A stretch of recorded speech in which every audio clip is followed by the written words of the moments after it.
Je me lance le plus gros défi de ma vie. Une startup par semaine pendant 1 an. Tous les jeudis à 16 h, une vidéo sortira. Ça fait 52 projets, 52 lancements en public. Pourquoi? Parce que j'ai toujours voulu lancer plein de projets. Et l'IA a changé quelque chose de fondamental. Lancer un projet demandait des mois, parfois des années pour acquérir les compétences nécessaires. Il fallait une équipe, il fallait un réseau, des moyens. Et la plupart des gens n'avaient pas tout ça en même temps, dont moi. Aujourd'hui, vous avez tout entre les mains. L'IA, c'est l'équipe que vous ne pouviez pas vous offrir. Le développeur, le designer, le marketeur, il est là, disponible maintenant. Ça fait presque 3 ans que je construis, que j'apprends, que je comprends ce que je veux vraiment faire. Ce n'est pas un point de départ, c'est un point d'arrivée qui devient un nouveau départ. Ce challenge, c'est à la fois quelque chose que je peux faire et quelque chose que j'ai envie de faire. Un projet Founder Fit. Et j'espère qu'il vous plaira aussi. Au mieux, ça marche et au pire, j'aurais appris énormément. J'aurais appris quelque chose à certains, j'aurais donné envie à d'autres de se lancer et je me serais construit tous les projets que j'imaginais depuis des années. Pour être tout à fait transparent, je pense que lancer une startup par semaine pendant 1 an, c'est le projet de ma vie. Et la première startup s'appelle BuildLog. Le pitch, c'est celui-là. Les développeurs aiment construire des choses, mais ils sont pas très bons quand il s'agit de communiquer leurs travaux régulièrement. En plus du fait que c'est un job à part entière que de communiquer. Voilà comment je leur règle ça en construisant un SaaS, et voilà ce que j'ai appris en chemin. Je m'appelle Nikita, je suis ingénieur en IA et développeur full stack. Aujourd'hui, je construis BYDI, une chaîne YouTube qui me montre que la distance entre l'idée et l'exécution n'a jamais été aussi courte grâce à l'IA et qu'il n'y a jamais eu de meilleur moment pour créer. Dans cette vidéo, je vais vous montrer BuildLog, un SaaS que j'ai construit pour résoudre un problème personnel qui tue des opportunités. Le fait d'avoir un travail que les gens ne connaissent pas.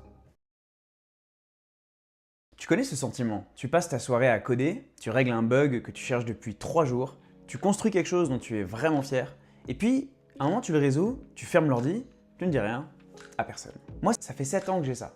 Depuis que je code, je sais que je devrais communiquer sur les réseaux pour me montrer actif, avoir une communauté qui me suit. Faire en sorte d'être actif aux yeux des autres pour, qui sait, m'ouvrir de nouvelles opportunités et faire de nouvelles rencontres. Et j'ai fini par me demander, et si je réglais ce problème une fois pour toutes?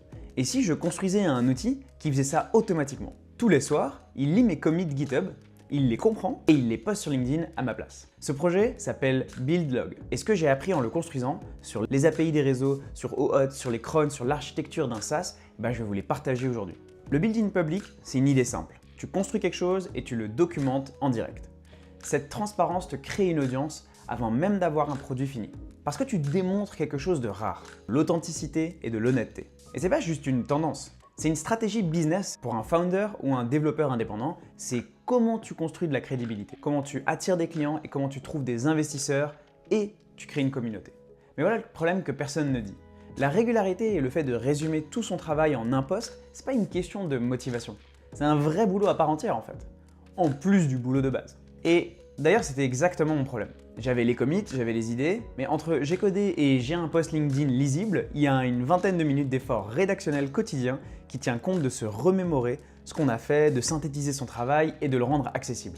Petite friction, mais comme je disais avant, grande conséquence. Donc j'ai décidé de construire quelque chose pour éliminer cette friction. Une web app qui se connecte à ton GitHub, lit tes commits de la journée, les transforme en post LinkedIn avec de l'IA et les publie automatiquement chaque soir. Donc, voilà ce que ça donne. Une page d'accueil simple, authentification avec GitHub, et une fois connecté, tu lis ton compte LinkedIn. En 2 clics, c'est réglé. Une fois connecté, tu arrives sur le dashboard. Tu sélectionnes le repo GitHub que tu veux traquer. BuildLog va chercher les commits de la journée sur ce repo-là. Il les analyse et il génère un post LinkedIn. Voilà le post LinkedIn qu'il a généré ce soir. Tu peux le modifier si tu veux, changer le ton, ajouter un hashtag, clarifier un point technique ou simplement le valider. Et tu peux basculer entre plusieurs repos. Voilà, zéro friction. Tu codes, l'outil documente, tu valides et c'est parti. Avant de raconter les rebondissements, faut que tu comprennes sur quoi c'est construit. L'objectif que je m'étais fixé, 0 coût d'infrastructure au lancement. Voilà la tech stack. Next.js et Vercel, interface pour le back-end et le déploiement en un seul endroit, plan gratuit suffisant. Supabase, PostgreSQL hébergé, 500 mégaoctets gratuits, suffisant pour les premiers utilisateurs. Prisma, l'ORM qui fait le lien entre le code et la base de données, les types sont générés automatiquement. Et en plus de ça, il y a 0 overhead. Gemini Flash, IA pour transformer les commits en texte lisible et polissé. En plus de ça, le free tier est très généreux.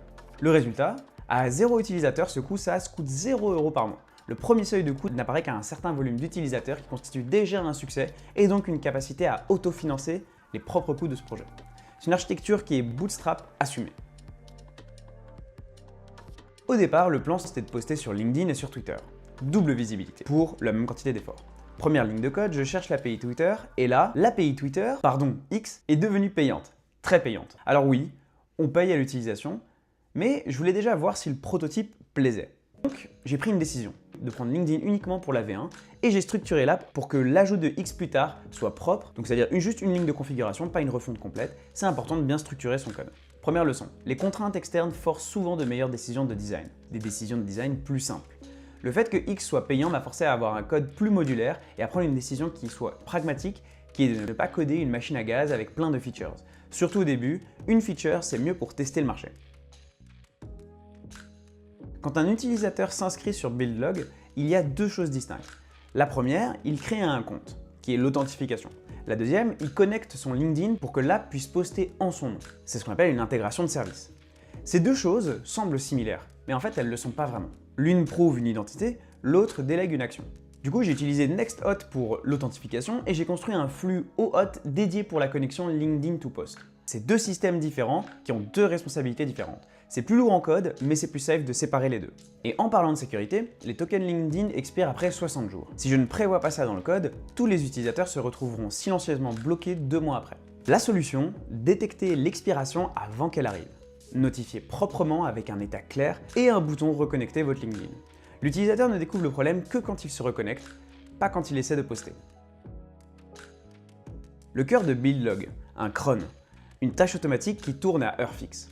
Tous les soirs, il récupère les commits GitHub de chaque utilisateur, génère un post via de l'IA et publie sur LinkedIn.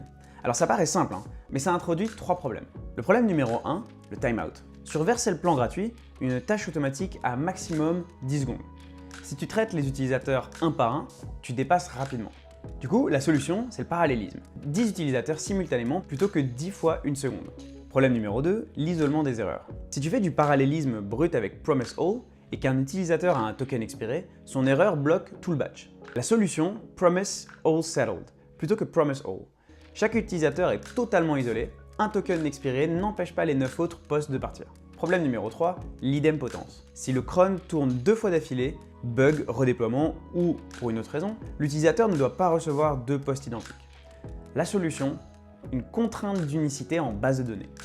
Chaque entrée de poste est unique par combinaison user-date. Si tu essaies d'insérer le même poste 2 fois, la base rejette silencieusement le doublon. Ces 3 contraintes, timeout, isolation et idempotence, m'ont permis de produire un système bien meilleur que ce que j'aurais pu construire sans elles. J'utilise Gemini Flash, pas ChatGPT. Pourquoi? La réponse courte pour rester à coût zéro. Gemini Flash a un free tier généreux. GPT-4o mini est en réalité très peu cher à l'unité, mais la question n'est pas le coût par poste. La question c'est, est-ce que je veux un coût variable dès le premier jour?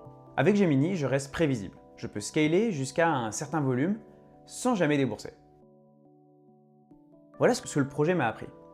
Au début de cette vidéo, je vous ai dit que la majorité de ce que j'ai codé, je l'ai fait dans le silence, que j'avais les commits, j'avais les idées, mais j'avais pas l'infrastructure, ni mentale ou technologique, pour documenter en public ce que je faisais.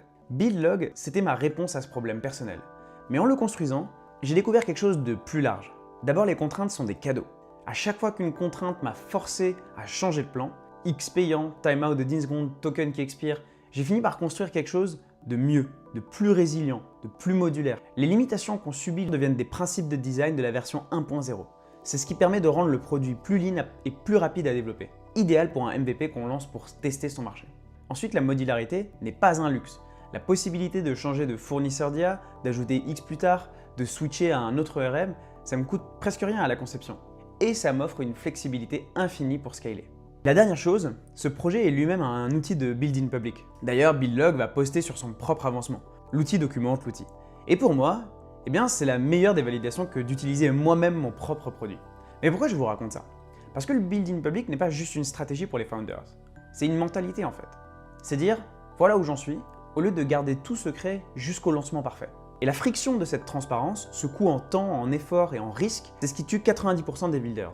Donc ma question est simple. Comment tu enlèves cette friction pour que tu puisses vraiment construire en public? BuildLog est ma réponse. Et j'espère qu'elle vous sera utile. Ah, et d'ailleurs avant de terminer, une petite parenthèse.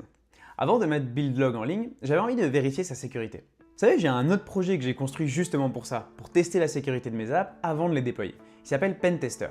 Il lance un scan automatisé sur une URL et te sort un rapport. les headers manquants, les endpoints exposés, les configurations par défaut qui sont vulnérables, et j'ai passé BitLog dedans justement. Et comme vous voyez, j'ai eu grade B, 5 headers de sécurité HTTP manquants, Content Security Policy, X-Frame Options et 3 autres. Vercel en ajoute automatiquement certains comme HSTS, mais le reste c'est aux développeurs de les configurer.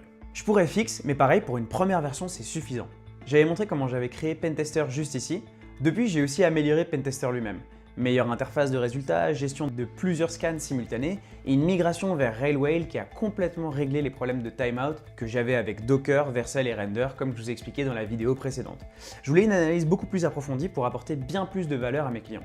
J'ai donc switché sur Railway pour permettre de centraliser back et front et d'effectuer des analyses qui requièrent plus de temps en tenant compte de toutes les techniques dont j'ai parlé dans la vidéo que j'avais faite sur le Pentester avec Nmap, WAF, 50 000 fichiers de nucléi et j'en ai ajouté encore d'autres, je vous renvoie vers la landing page. Si tu veux essayer BitLog, le lien est en description. C'est compatible avec tout repo GitHub et tout compte LinkedIn. Si tu construis quelque chose, un produit, un projet ou une expérience, dis-moi en commentaire. J'adore voir ce que les gens construisent. Et d'ailleurs, dites-moi dans les commentaires ce que vous aimeriez que je construise. Je construirai ce que le commentaire le plus liké me demande. Allez, ciao, à jeudi prochain 16h.